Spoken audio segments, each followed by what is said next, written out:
I have a hypothesis that I want to put forward today. I strongly believe that PlayStation, if it does not move its games to other platforms, is eventually going to have a significantly diminished output of first-party games. The reason I make this particular hypothesis is simply the fact that we're already seeing it, and the fact that PlayStation's approach secludes its games from, existing ecosystems, such as in some cases Xbox and in some cases Nintendo, who already have established player bases that would have gamers who are interested in their games but not wanting to buy their consoles, usually leads them to either sell to PlayStation players in one basket, and if PlayStation players do not buy the games enough, usually you see those games go to PC, of which they've established PC as a secondary market to mitigate this reality. But even with PlayStation and PC, the competition is still heavy, that what they're doing is they're making remasters of the game, basically a different skinned version of the game, and also trying to sell it in some cases to PlayStation, and in the case of like Horizon Zero Dawn, to PC as well. When this doesn't work, we've seen that they also go ahead and jump into reduction of workforce, which then they can developers and close studios. It is this particular action that they take that I think is going to eventually accumulate into them not being able to produce more video games. Now, the way that they can mitigate this is that they send their games to Nintendo and also send their games to Xbox, because these ecosystems already have a number of gamers willing to play. And in the case of Nintendo, machine power may bar some other games from playing, but in the case of Xbox, machine power is not really the problem, seeing as the Series S and the Series X are actually much more powerful than the Nintendo Switch. This is basically my own hypothesis. Now, let's jump into what the data says and what the trends are showing currently. That's how you'll be able to say, okay, maybe my hypothesis may have some merit, maybe it doesn't have some merit. Let's start first from the shipment of consoles versus the number of game sales. And we're going to look at even the number of existing studios. We're going to look at the number of existing projects that have been canned, and we're going to see what's going on here. So PlayStation 5 shipments basically top 75 million units. Then its software sales are pretty much down by 11 million. They're down by 4.6 million units, and they only have 11.6 million units sold. Majority of the sales that they pretty much were able to accumulate were software sales on the PC platform via the game Helldivers 2. Now, here's the thing about Helldivers 2. Helldivers 2 is one that really did put a bad taste in a lot of people's mouth, the way PlayStation handled it. They came out to PC, not realizing that PC is an entirely different market, and a game that would have been really successful, they pretty much stunted it. I'm not talking about not taking it to Xbox or whatever, but they decided that, oh yeah, we're going to put a PlayStation sign-in requirement after the fact on this game, even though they had sold the game. And then they went ahead and blocked the game from numerous regions that had access to the game. It seemed like they were trying to stifle the game's progress. Perhaps the developers, Arrowhead Game Studios, had a really solid deal going, and I don't think PlayStation was really too excited to split some revenue with them. I don't know. That's just a silly hypothesis. But then we also see some other games that have disappeared, like Concord. Concord, I think, suffered from a whole lot of really weird stuff. It had the problem with its art presentation and then jumped into a saturated market and is no longer a thing. So with that being said, what PlayStation did was they went ahead and canceled the game, removed it from the market, and closed down the studio.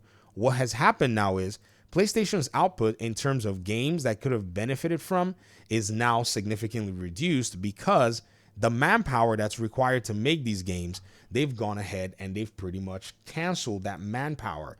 So let's say, for instance, they had in, say, their broad plans that a studio like, say, Firewalk would make, say, 3 live service games for them, right? Let's go ahead and put it in a, let me show you guys in a picturesque form.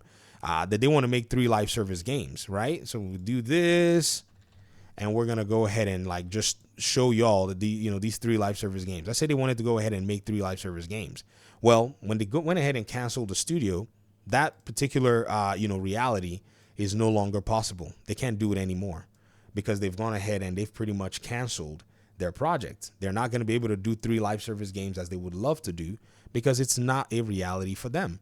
And ladies and gentlemen, if you're not thinking that this is going to eventually generate a huge effect later down the road, then to be honest, I don't really know what to tell you. Because when you think about all of this, right, This one cancellation has affected the output or the potential output of PlayStation games that you could have seen, say, in other places. Now, they could also have taken this studio and given them a game like Factions, but they decided that, they were going to go ahead and can Factions as well. So the studio closure has also not only robbed them of the opportunity to get maybe 2 live service games, but also the possibility of routing a studio like this to another game is also out the window, if you kind of think about it. I don't know what else anybody can say in this particular regard, but it seems like maybe this is going to be a problem later down the road. Add to the fact that studios like Bend, studios like, what's their name? The ones that did the Demon Souls Bluepoint as well, right? These studios have had their projects canceled because there's nowhere to push more software. This is what's going on. There is nowhere to push more software in PlayStation's mind, even though obviously there is a where.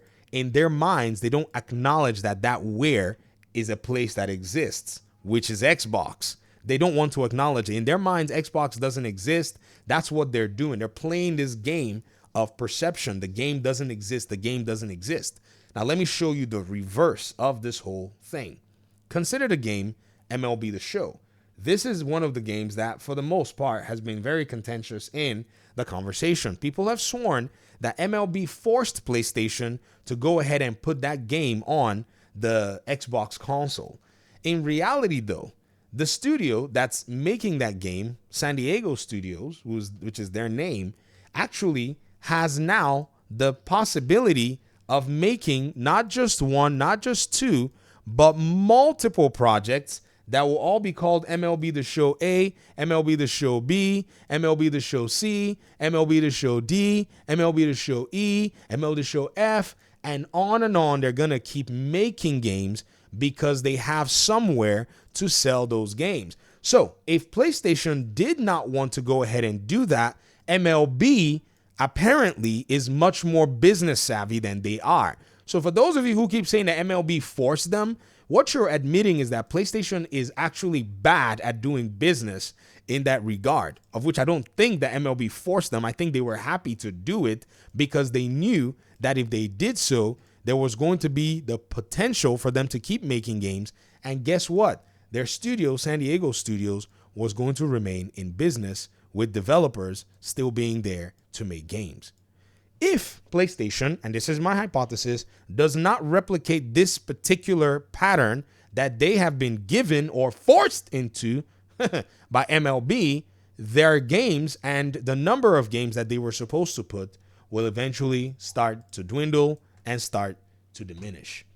We're going to go ahead and we're going to see how things have gone so far. Now, I put this out here, and some of you are probably thinking, well, why is that going to be the case? Well, number one, we've already seen this particular diminishing happening in real time. If we go back and look at, say, 2024, we'll realize how many games? How many? A very, very big number. Think about it.